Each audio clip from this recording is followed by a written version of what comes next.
प्रबोधन दिनात पहिल्या वर्गाला शिक्षक म्हणून काम केला. पहिला तास मी पहिलीला मराठीचा धडा शिकवला.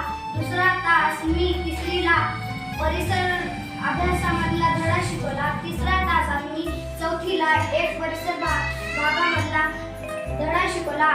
या कार्यक्रमात मला खूप आनंद झाला. जय हिंद.